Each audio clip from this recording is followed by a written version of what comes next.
The following program is a Town of Colonie television production of the William K. Sanford Town Library.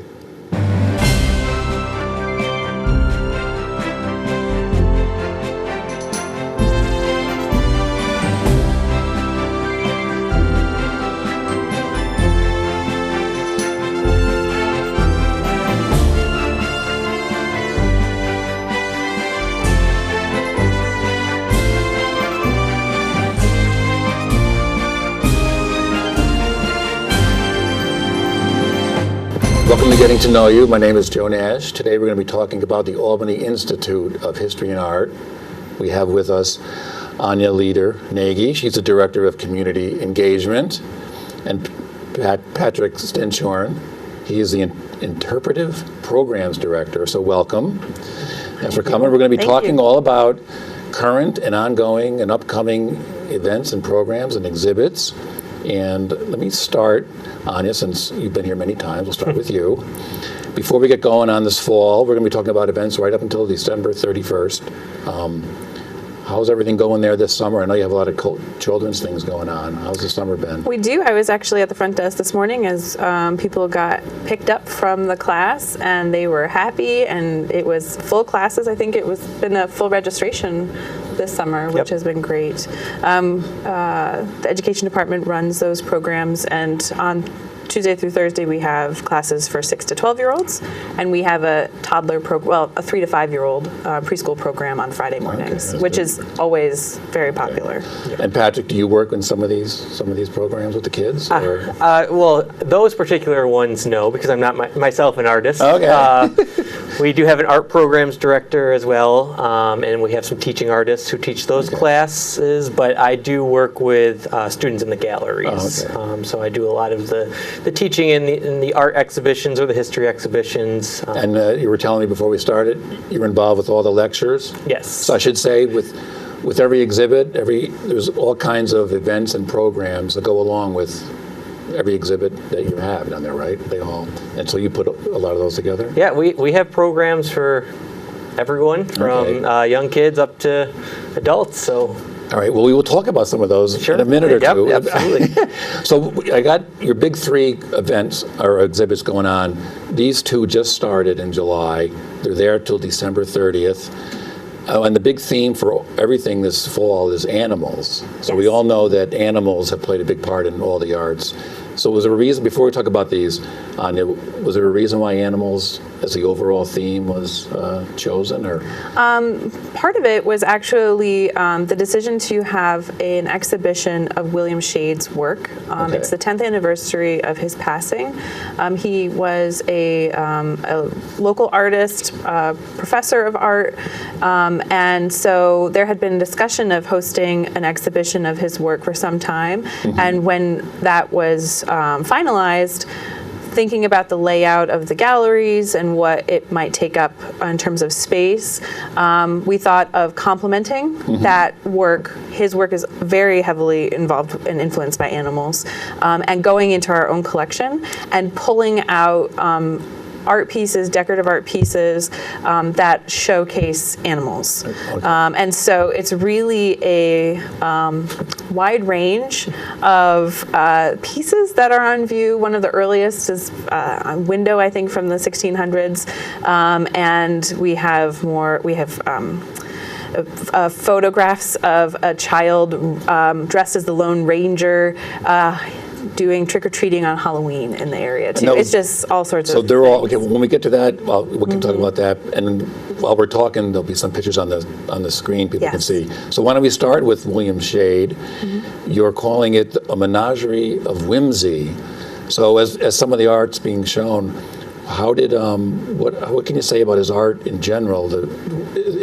Is it very whimsical? The one I have here does look kind of whimsical. So part of it is when you look at it, his pieces, many of them in the exhibition are large. They're going to take up a good portion of the wall.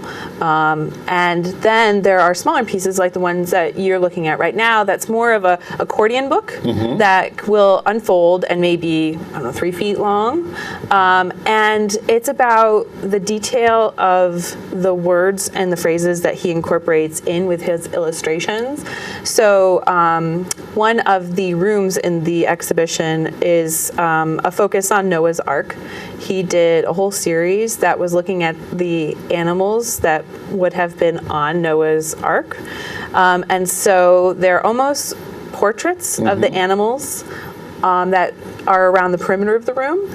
And there's also a map he made, a schematic perhaps, of Noah's Ark itself, of where he thought the animals would be living. And there's a lot of Do you know why? Do you know why he was so interested in animals, or? I actually don't know what his inspiration for animals was, only because of he was an artist who sampled a lot of different media in his life. So what you have from him aren't just paintings. You have all kinds. We have mixed media. We have paper mache. We have paintings. We have sketches. We have sculptures. We have sculptures. We have some kind of relief with charcoal or pinpoint. So he worked. You're talking to 2 history people telling you about art. I'm So really sorry. He worked in all mediums as an artist. Yes. And then he taught over at the Sage College. Sage Colleges, right? Yep. Yes. Okay. He was there. Yes, I understand that he just tried all sorts of things. Oh, okay, good. Well, then that's a good, what we've seen on the screen there, and people can go to it. And that's there till December 30th. And there's also some events. So, Patrick, are there some events going along with his? Do you know? Yeah, so there will be a gallery talk by Tom Branchick, who was Bill Shade's partner, on November 4th at 2 p.m. So he'll be able to sort of talk about the pieces and talk about Bill Shade's life as well. Bill Shade, along with why we're calling it a menagerie of whimsy, was he also had dyslexia and some other learning disorders. Yeah. So he, in a lot of his works, he would misspell a name, or he would use some words and he left it there because it was sort of related to his. Like he would transpose letters. Correct. Oh, really? So it has sort of this sort of fun, and he used a lot of descriptive words for these animals on Noah's Ark to sort of describe their features, which are kind of just fun and it feels almost like a comic strip, but it doesn't. I don't want to downplay it into a comic strip, but there's a lot of clever annotations that accompany a lot of the pieces. Whether it's a comment on the breath of the zebra, or looking at that, avoid the front end of the alligator because he's going to bite you. That's what you're saying. That sounds interesting. So when I've been in the galleries with guests, and I've been, especially that first weekend when we were opening and I was trying to get a sense of the exhibition myself, I would just hear people, they'd go up to it and then they'd start giggling.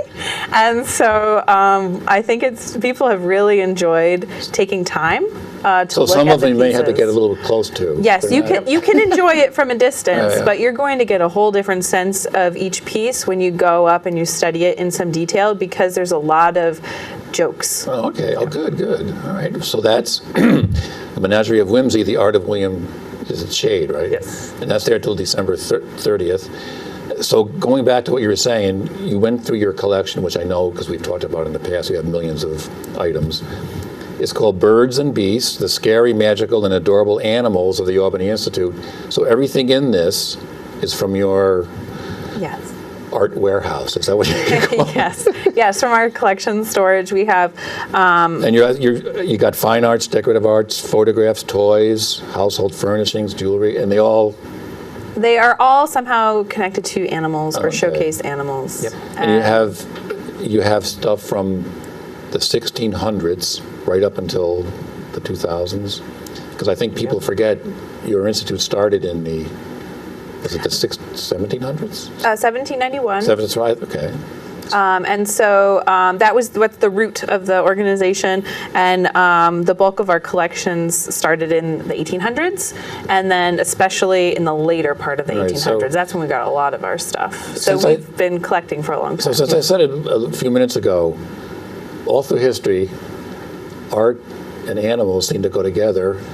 How many items in your art warehouse had some animal stuff in it? How did you choose? I would think Well, part of I know it you're is not the curator. yes, we are not the curators of the exhibit, but part of it is finding something that is space related, that is able to be viewed. But I know that the curator was looking at pulling out things that don't always come out. Okay. Not showing things that have been able to be shown in other exhibits. This is an opportunity to show some really ornate candlesticks Okay. that don't have any other excuse to be shown in an exhibit, but they are really beautiful works of, I think, birds. Okay. And so she saw an opportunity to bring those out now. We have some jewelry, like you mentioned, that was designed by Okay. Marion Weber, an Albany-based artist, and unless that had another opportunity to come out, this one is an owl. Okay. It's really charming. It has a great story. Again, it's not on view often. So a lot of these items, you were just said they don't really get a chance. Okay, so Yeah, it's an odd theme. Usually we have something a lot more specific. Yeah. And so in a way that's a good and bad thing. Good because you have free reign of what you'd like to include, but that can also be overwhelming to have that much open. But also we have things that include animals up on a regular basis. Okay. Like Patrick is very familiar of all the animal related things in our ancient Egyptian galleries or in our Hudson River School gallery too. good. And I know that there's, until I was reading your little newsletter, one thing you have, I think that's part of this. I did not know that at one time behind the governor's mansion there was a zoo. So now you have a statue of Governor Dewey's mule, right? So donkey or mule? What Donkey. That was I guess a donkey, yeah. It was a donkey that was that was presented to Al Smith. Yeah. Who had a little zoo behind the. He did, and it's connected to his presidential bid and his nomination for the presidency that was done in Texas, in Houston. In Houston, yep. And so the nickname of the donkey was Sammy Houston. And this particular statue was created by Albany artist Gertrude Lathrop, Okay. who was the sister of Dorothy Lathrop, the illustrator, Okay. who you might have come across. So Patrick, you were telling me before we started, you've been there for 2 years. Yep. Have you seen I keep calling it the art warehouse. Have you been in this place? Or? I have, yes. So what is it like? Because Anya's talked about this many times. We should here. bring you over I'm sometime, intrigued. Joe. What is it? It's probably a little overwhelming the first time you go into it when there's all of these historic objects and pieces of art, and there's a lot of it. So, I mean, You have over 1 million items, right? We have over 1 million documents in our Yep. library, and was it 300,000 objects? All right, but Is that right? I I don't It is remember. overwhelming. We have at least like 8,000 photographs. Like it's Yeah. crazy. It's Okay. like it's if you start breaking into categories, it just gets Okay. wild. But think about a very organized Yeah. place with drawers and shelves and rolling shelves so that you're able to have Yes. more compact storage. And all of the stoves are kept together, and all the maps are in a map case. All right, well, that sounds- And the glass is kept together. The textiles and the clothing are all kept together either in closet kind of compartments or boxed and in shelves up that will go close to the ceiling, but not quite to good. the ceiling. So Patrick, part of this animal-themed things, you're working with Albany Public. You have 5 Saturday morning story times. It's called Growing Readers. They're all at 10:30 a.m. September 8th, October 13th, October 27th, November 10th, December 1st. It's called Family Storytime, Tales of Birds and Beasts. Why don't you tell me about that program? Sure. So it's a partnership with the Albany Public Library. Right down the street from you Right down the guys. street from us. So with the sort of the animal themes with the shade and the birds and the beasts exhibition, we thought it would be something that would be very family friendly. So the story time will be that the Albany Public Librarians will be picking an animal themed book for each of the Saturday days, and they'll be bringing their Saturday morning story time down to the museum. Oh, okay. And then, and I was just going to say, each one, you can go all 5. They're all different. They're going to all be different. Not repeating anything. Nope. So you can come to each individual one. You can come to all 5. You can come to just 2. However, you feel. And it says you do have to register for that, though. So you don't have to. We're asking for registration so that we can get an idea of how many people will be coming. But it's not completely required. But okay. And if it's like, I'm sure Albany Public story times are just like the ones here, you're going to have stories, songs, and Yep. you're going to be. It says here you're going to be tales of caterpillars, unicorns, polar bears, and more. So they do that here in our library. Yep. So, all right. Yep. So that sounds like fun. Are you going to be at? Oh, I'll be at them. All right. Well, that sounds like fun. And I've already signed up myself and my 2-year-old because I found that every story or song somehow has an animal in it. Yep. So Patrick, one of the things you do, besides that you're involved with all the lectures and events that go with all the exhibits, and one of the things for this animal theme, September 30th, which is a Sunday at 2 p.m., you're having a lecture about the history of pets in America. What can you tell us about that? Yeah, so it's going to be by Dr. Catherine Greer, and Dr. Greer is a historian at the University of Delaware. And she wrote this book, The History of Pet Keeping in America, which basically traces, I don't know how else to say, the history of people keeping animals as pets, and how they've become sort of a beloved member of our family here in the United States. And one of the stories that she does include in her book is the families over at Historic Cherry Hill have a lot of stories about pets. Oh, okay. They had the children over there had this whole theme of the bunny papers that they called, where they had this civilization that rabbits sort of ran, and there was a king bunny and a queen bunny. You mean they had like their own little... Oh, they had rabbits on the farm, and that they have they have certificates of incorporation for the bunny papers, and all these kinds of fun things. There was a... Was that included in her book? Yes. The Cherry? Yep. Oh, really? Yep. Really? Yep. Okay. And there was a parrot that was apparently so annoying that it may have been almost killed. There was a famous murder at Cherry Hill, wasn't there? I don't know if it Not was quite that one, yeah. but there was a parrot that somebody found so annoying that they almost got rid of it for them. So these stories, which are local stories, are covered in Catherine Greer's book. So she's talking about local, but also national. the whole yeah. history. Oh, good. Yeah. So another exhibit that started in June, but now I see that it's been extended to November 25th is Thomas Cole's Paper Trail. Now that's already been open for a while. So why was this extended? I mean, you were telling me before the story of that. Well, this is the year of Thomas Cole. It is an anniversary year of the year he came to And he's the one of the more United famous States. Hudson River School. He's considered the founder of the Hudson okay. River School movement. He's originally from England, but in 1818 he traveled with his family to the United States. And so when he moved to the United States, this is the 200th anniversary of that event. Mm-hmm. The Metropolitan Museum of Art in New York hosted a large exhibition that opened in January and ran through May, I think, of this year.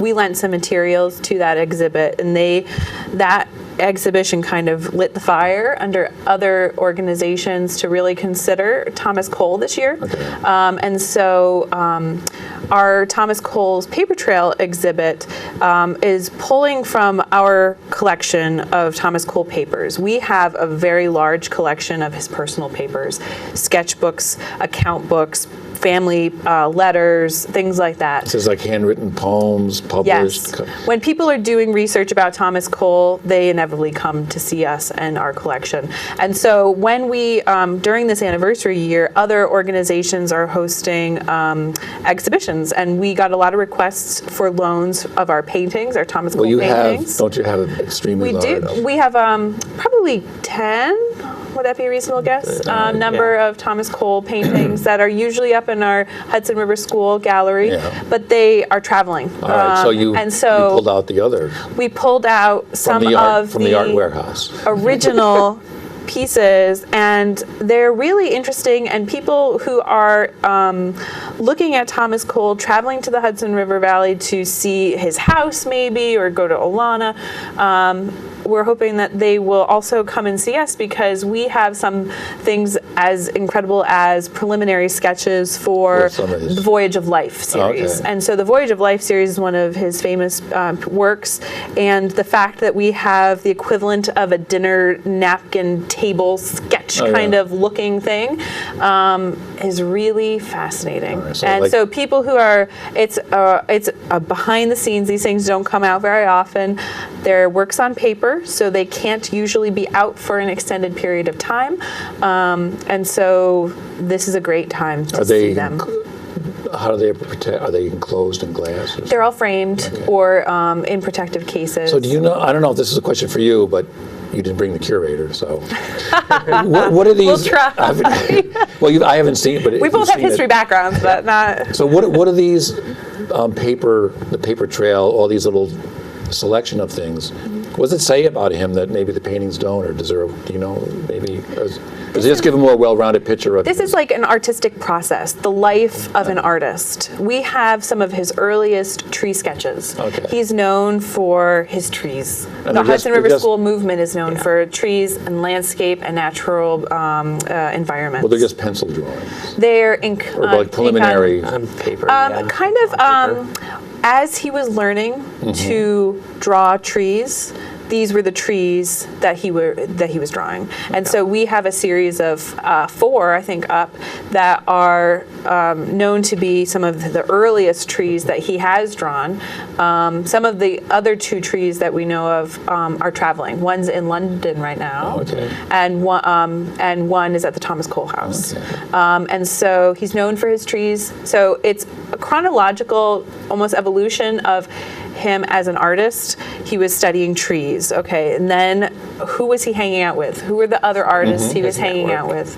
You're seeing all of the people that he's learning from, who he's influencing, and they are influencing him. So you see a lot of figure drawings, which he's not known for his figure drawings. But you can see that his time in Florence, Italy, he really spent a lot of time figuring out how to draw a figure, and they're beautiful. So they're kind of an unshown component of his life as an artist. Have they been out before? Or? We have looked at Thomas Cole in other exhibitions, definitely, but not with this focus. And so some of these pieces I'm not familiar with, and we don't have them even digitized yet, so they haven't really been pulled out. So if people are really interested in Cole, this is a great one. You don't want to miss this one. We've had people come up specifically for this show. And then Patrick, I mean, I'll ask you about this one. Speaking of the Hudson River School, this looks like a very interesting lecture on Sunday, October 14th, 2 p.m. The Hudson River School and our national parks. Somehow the national parks or wait a minute. The Hudson River School somehow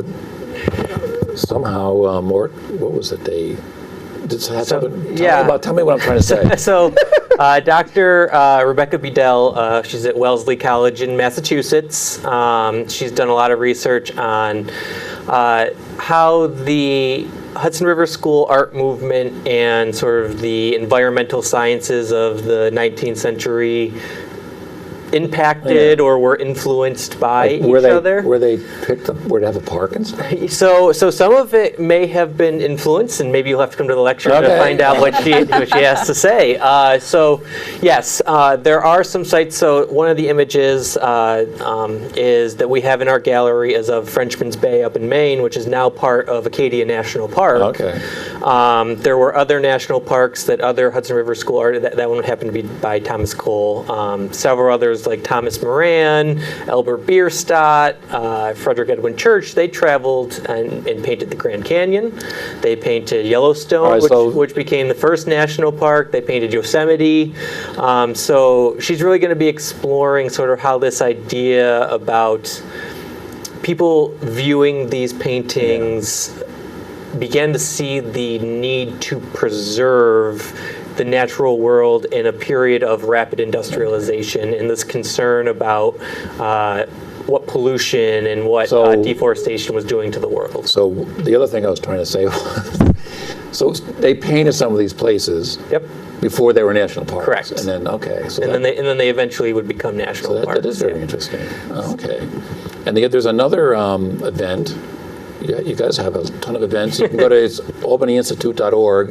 You have everything on there. Yep, our calendar section is... You're going to be showing a movie on Thursday night, October 11th, which is also free admission night. Thursday nights from 5 until 8. 5 to 8 is free admission. But you're showing this 1-hour new documentary, brand new, about unearthing an African-American slave cemetery down in Kinderhook. Yep. I don't know when do you know? Yeah, so there's been this, a few years ago, there was an effort to clean up some sort of hidden headstones, basically, some ones that were put down, and people discovered that it was a much larger than anticipated cemetery. It was bigger than it looked when they... Correct. Okay. So they began sort of investigating a little bit further, and now the belief is that they've sort of unearthed, found what they believe to have been a larger cemetery, a larger burial site for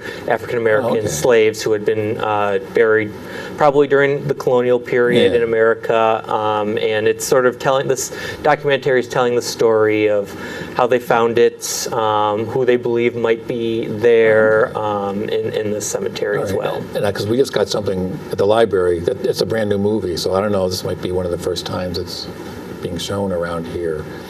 Now here's an event that's coming up. I see you're going to have to leave the Institute for this one, but maybe you could talk about this, Anya. It's for members only, but if people join, they can go on this. For those of you who've ever walked through the South Mall and wondered about all that modern art that Governor Rockefeller brought, this is a members-only tour of the Corning Tower, the mall, right, and all the modern art? I think it's the Corning Tower itself. Okay. But not everything down the mall. Not in the plaza itself, but Corning Tower has its own art. And so one of the things that Albany Institute members are able to do is participate in members-only events. And we've been doing things like going to the governor's mansion and seeing the governor's mansion and then having a lecture about one of the governors. Or behind-the-scenes tours of our stove collection. That just happened in August. And people like the opportunity to see things that they may have already had on their calendar, but they never really got around to scheduling. It's a little more complicated to get involved than they just showing up at the door. So we like to be able to organize these things for our members, and it's a great opportunity for them to see the not only what we have, but what's out in the area. And that is modern art that's down the corner. I believe so. I have not yet been. I hope to be able to go and tag along on that tour. Just one of the benefits you get from... So, we're running out of time, but let me just say one couple quick things. Thanksgiving weekend, free admission all weekend? Free admission weekend, the Friday, Saturday, and Sunday after Thanksgiving. It's our regular operating hours, but it's free admission, and we will have the galleries decorated. We will have our Joan Steiner dioramas of our miniature scenes, which have been very popular over the past 2 years. They will be back out, which is great. Everyone loves them. We will have, I believe Santa will be there for some photos if people are interested in seeing Santa. We'll have art making. It'll be great. And then Columbus Day is also free admission? Columbus Day we do free admission courtesy of M&T Bank, and Veterans Day as well. The observed holiday of Monday the 12th. And Thursday nights, 5 o'clock is free. And was it our First Friday? First Fridays we still do free admission 5 till 8. 5 till 8, okay. I have run out of time here. I got 8 pages of events and going on with the exhibit. So albanyinstitute.org. Thank you for coming down once again, Anya. And nice to meet you, Patrick. Thank you. And we will see you next time.